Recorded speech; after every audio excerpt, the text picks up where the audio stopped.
تو بات ہو رہی تھی کہ 376 کی ہاں جی 376 کا جو آفینس ہے پی پی سی کا، وہ ریپ سے متعلق کیا ہے نا۔ جی اب اس میں یہ دیکھیں نا، ایک کمپلیننٹ ہے، وہ کوئی خاتون ہے یا کوئی مرد ہے، تو وہ اپنا ایک ایف آئی آر کرواتا ہے کہ جی میری بیٹی کو اس طرح چھوٹی سی 16 سال عمر تو فلانا یہ وہ یا بڑی عمر کی، تو اس کو جناب جو ہے وہ فلاں فلاں شخص اغوا کر کے لے گیا ہے زنا کاری کے لیے۔ تو بعض دفعہ یہ بھی ہوتا ہے کہ 365 کی ایف آئی آر ہوتی ہے، بعد میں وہ 376 میں کنورٹ کر دیتے ہیں، ایسے بھی ہوتا ہے۔ اب اس کی تفتیش کرنی ہے، اب ایف آئی آر ایک ہو گئی، اس کی تفتیش تو آئی او نے کرنی ہے نا۔ ہاں جی اب کمپلیننٹ نے ایک ایف آئی آر کروا دی، خاتون ہے یا مرد ہے، کوئی بھی لڑکی کا کوئی باپ ہے یا بھائی ہے یا والدہ ہے، اس نے ایک ایف آئی آر کروا دی کہ فلاں شخص نے میری بیٹی کو یا بہن کو اغوا کیا ہے زنا کاری کے لیے۔ وہ 365 کی ایف آئی آر پہلے ہو گئی، ایسے کر لیتے ہیں، 376 کی ڈائریکٹ نہیں ہوئی، پہلے 365 کی ہو گئی ایف آئی آر۔ اب اس کی انویسٹیگیشن آئی او نے کرنی ہے۔ آئی او نے اپنی انویسٹیگیشن میں کیا کرنا ہے؟ اس نے ایک تو اپنا جو کمپلینٹ ہے اس کا تو آلریڈی ایف آئی آر ہو گئی، اس کا بیان، اس کی ایف آئی آر ہے۔ جو وکٹم ہے اس نے بیان ریکارڈ کرنا ہے۔ وکٹم کا اس نے اپنا ڈاکٹری ملاحظہ کروانا ہے، میڈیکل ایگزامینیشن اس کا کروانا ہے۔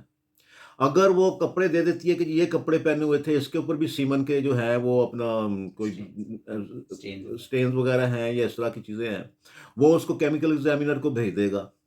اس کے علاوہ اگر کوئی آئی وٹنس کوئی آ جاتا ہے سامنے کہ جی ہم نے دیکھا ہے لے جاتے ہوئے، اغوا کرتے ہوئے، فلاں گاڑی پہ لے کے جا رہا تھا، ان کی سٹیٹمنٹ ریکارڈ کر لے گا، موقع پہ جائے گا، موقع کا نقشہ بنا لے گا آئی او، یہ سارا کچھ کرے گا نا۔ اس کے بعد آئی او وہ فرض کر لیتے ملزم پکڑا جاتا ہے۔ ملزم پکڑا گیا تو ملزم نے بھی اپنا جو ہے وہ اپنی کوئی بے گناہی ثابت کرنے کے لیے ایک دو باتیں کی، یا کسی کو اس نے بھی کوئی 161 کی سٹیٹمنٹ کروا دی کہ نہیں جی اس نے نہیں کیا، فلاں نہیں کیا۔ بہرحال جو مین کنسرن، مین اتھارٹی، اس میں مین بندہ جو اس کے آیا کوئی آفینس کمٹ ہوا ہے یا نہیں ہوا، وہ کون ہے؟ آئی او ہے۔ آئی او نے اپنی اوپینین دینی ہے نا۔ ایک تو آئی او ہے، اور جو اس نے کورابوریٹو ایویڈنس اکٹھی کی ہے، یعنی جو آپس میں ملا رہی، کڑیاں ملا رہی ہے جو ایک آفینس کی، وہ بھی اس نے ساری اکٹھی کرنی ہے۔ کوئی ڈی این اے کی رپورٹ ہو سکتی ہے، کیمیکل ایگزامینر کی رپورٹ ہو سکتی ہے، 161 کی سٹیٹمنٹ ہے، 164 کی سٹیٹمنٹ ہے جو مجسٹریٹ کے سامنے دیتے ہیں، وہ ساری وہ کر کے تو ایک اپنی اوپینین بناتا ہے کہ جناب یہ ملزم نے کیا ہے۔ ملزم پکڑا گیا، ملزم جیل میں۔ اب 365 کا کیس تھا، وہ بعد میں اس نے 376 میں کنورٹ کر دیا، اس کو ایڈ کر دی 376۔ اس میں ضمانت ہی نہیں ہے، وہ ہوتی ہی نہیں ضمانت، بڑی مشکل سے ضمانت ہوتی ہے۔ وہ 5-7 مہینے، 8 مہینے، 6 مہینے جیل میں رہتا ہے بندہ۔ اب ہوا کیا؟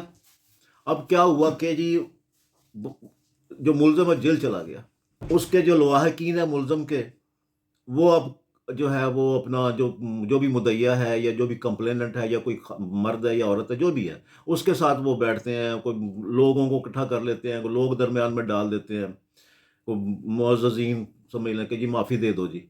اب وہاں پہ ان کا ہو جاتا ہے کمپرومائز، کو کہتے ہیں ٹھیک ہے جی ہم 10 لاکھ لیں گے، 5 لاکھ لیں گے، 15 لاکھ لیں گے، 20 لاکھ لیں گے، جو بھی ان کا آپس میں طے ہوتا ہے۔ اب پولیس نے چلان بنا کر کے پروسیکیوشن میں بھیج دیا، پروسیکیوشن نے اس کو پاس کر کے عدالت میں بھیج دیا۔ عدالت نے کیا کرنا ہے؟ عدالت نے جب چلان اس کے پاس آ گیا، اس نے ملزم کو بلانا ہے، ملزم کو بلا کر کے اس نے جو نقلیں ہوتی ہیں وہ تقسیم کرنی ہے، بھی تمہارے خلاف یہ الزام ہے، 173 کی رپورٹ اس کو دے دے گی عدالت، نقشہ موقع دے دے گی، 161 کی سٹیٹمنٹس اس کو دے دے گی، کاپیاں تقسیم ہو گئیں۔ نیکسٹ ڈیٹ جو ہوگی اس پہ اس کے خلاف جو ہے وہ چارج فریم ہوگا، چارج شیٹ بنے گی باقاعدہ کہ تم نے یہ جرم کیا کہ نہیں کیا۔ وہ کہے گا میں نے یہ جرم نہیں کیا، عام طور پہ یہی ہوتا ہے، وہ کہے گا نہیں میں نے تو نہیں یہ کیا۔ اب جب اس نے کہہ دیا کہ جی میں نے یہ جرم نہیں کیا، تو پھر کورٹ کہے گی اب پروسیکیوشن، وہ تو کہہ رہا ملزم کہہ رہا جرم میں نے نہیں کیا، تو پروسیکیوشن ثابت کرے، جس نے الزام لگایا ہے وہ ثابت کرے کہ جی اس نے کیا ہے، یہ میرے ساتھ ریپ کیا ہے اس نے۔ تو پروسیکیوشن ایویڈنس کے لیے کورٹ کال کر دیتی ہے کیس کو۔ اب وہاں پہ کیا ہوتا ہے؟ پروسیکیوشن کی ایویڈنس میں آ جاتی ہے مدعی یا مدعیہ آ جاتی ہے، جس نے جو مستغیث یا مستغیثہ ہوتی ہے، جس نے کیس ایف آئی آر کروائی ہوتی ہے وہ آ جاتی ہے، ساتھ میں وکٹم کو بھی لے آتے ہیں، کمپرومائز پہلے کا ہوا ہوتا ہے۔ اور اس میں وہ آ کے جو جس نے ایف آئی آر کروائی ہوتی ہے وہ کہتا ہے یا کہتی ہے کہ جی غلطی فہمی کی بنیاد پہ جناب میں نے ایف آئی آر کروا دی تھی، میں نے اپنے طور پہ پتہ کیا جناب یہ ہمارا ملزم نہیں ہے، مجھ سے غلط فہمی کی بنیاد پہ میں نے یہ ایف آئی آر کروا دی ہے۔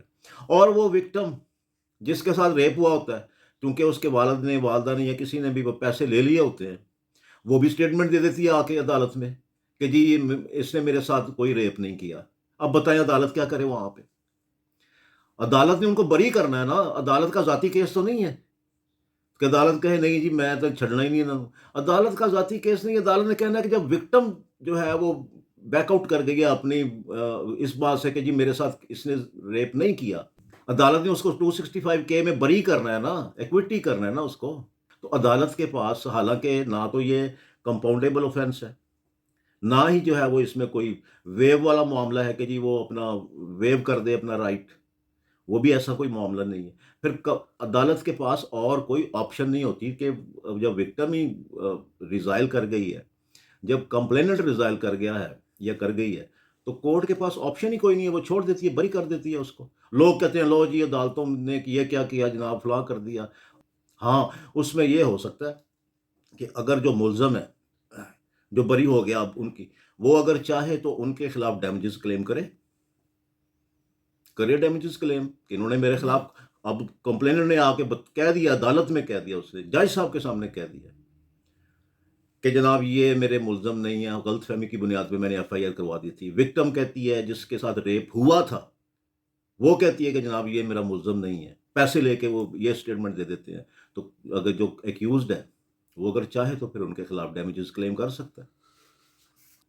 تو اس طرح کے بہت سارے کیسز ہوتے ہیں جس میں آ کے کمپلیننٹ جو ہے وہ ریزائل کر جاتا ہے، وکٹم ریزائل کر جاتا ہے کہ نہیں جی میرے ساتھ تو اس نے کیا ہی نہیں ہے۔